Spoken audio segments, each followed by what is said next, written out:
In this video, we'll walk through the steps to use the Invitrogen QuantiGene temperature validation kit. The QuantiGene temperature validation kit is used to calibrate the shaking incubators like the Vortemp 56 and the Thermo Scientific Max-Q incubators for the Invitrogen QuantiGene Plex assay, or for the incubators for use with the Invitrogen QuantiGene Singleplex assays. Temperature calibration of the incubator is critical for the assay hybridization steps to be successful. To ensure accuracy, the temperature validation kit uses a National Institute of Standards and Technology calibrated thermometer to assess the accuracy of the temperature of the incubator. The kit consists of a temperature display unit, a thermocouple probe, and a 96 well plate with a well cap seal. The sealing mat allows for the proper placement of the temperature probe in the assay well and helps to limit the temperature reading to just the well itself. The date for recalibration is listed on the back of each thermometer. If using a new temperature validation kit, activate the thermometer by removing the battery cover from the back of the thermometer. Two temperature readouts will appear on the thermometer display. Out displays the current temperature of the thermocouple probe.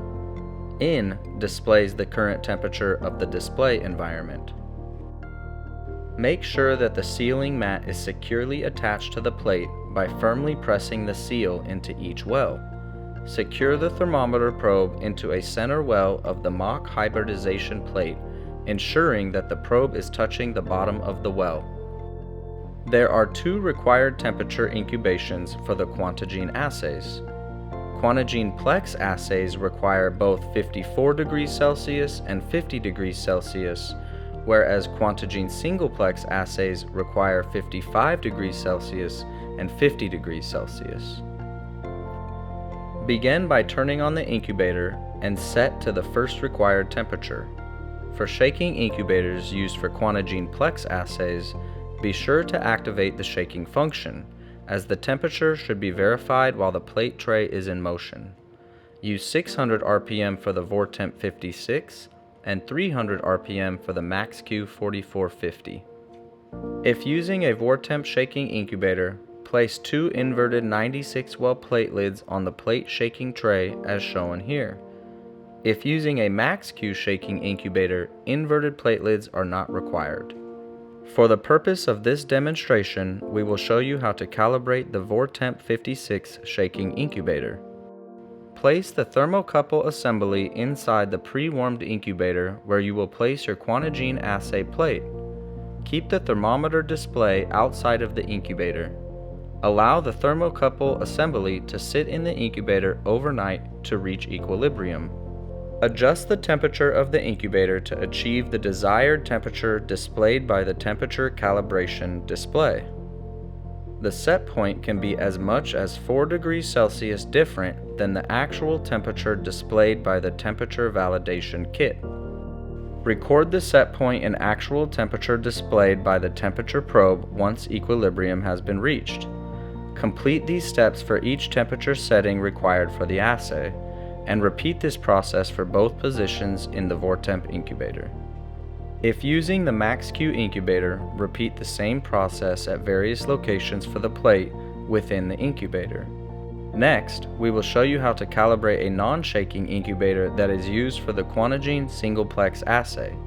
It is a good practice to measure and record the temperature of the incubator in different locations to ensure temperature uniformity. This should be done for both assay temperatures of 55 degrees Celsius and 50 degrees Celsius. Allow sufficient time for the temperature to equilibrate, probably overnight. If possible, use a middle shelf in the non-shaking incubator for temperature calibration and subsequent assays. Fine-tune the adjustment set point on the incubator so that the temperature reading on the temperature validation kit is at a target temperature of plus or minus 1 degree Celsius. Once the temperature in the incubator has been calibrated, record the temperature settings on the incubator that give the required assay temperatures.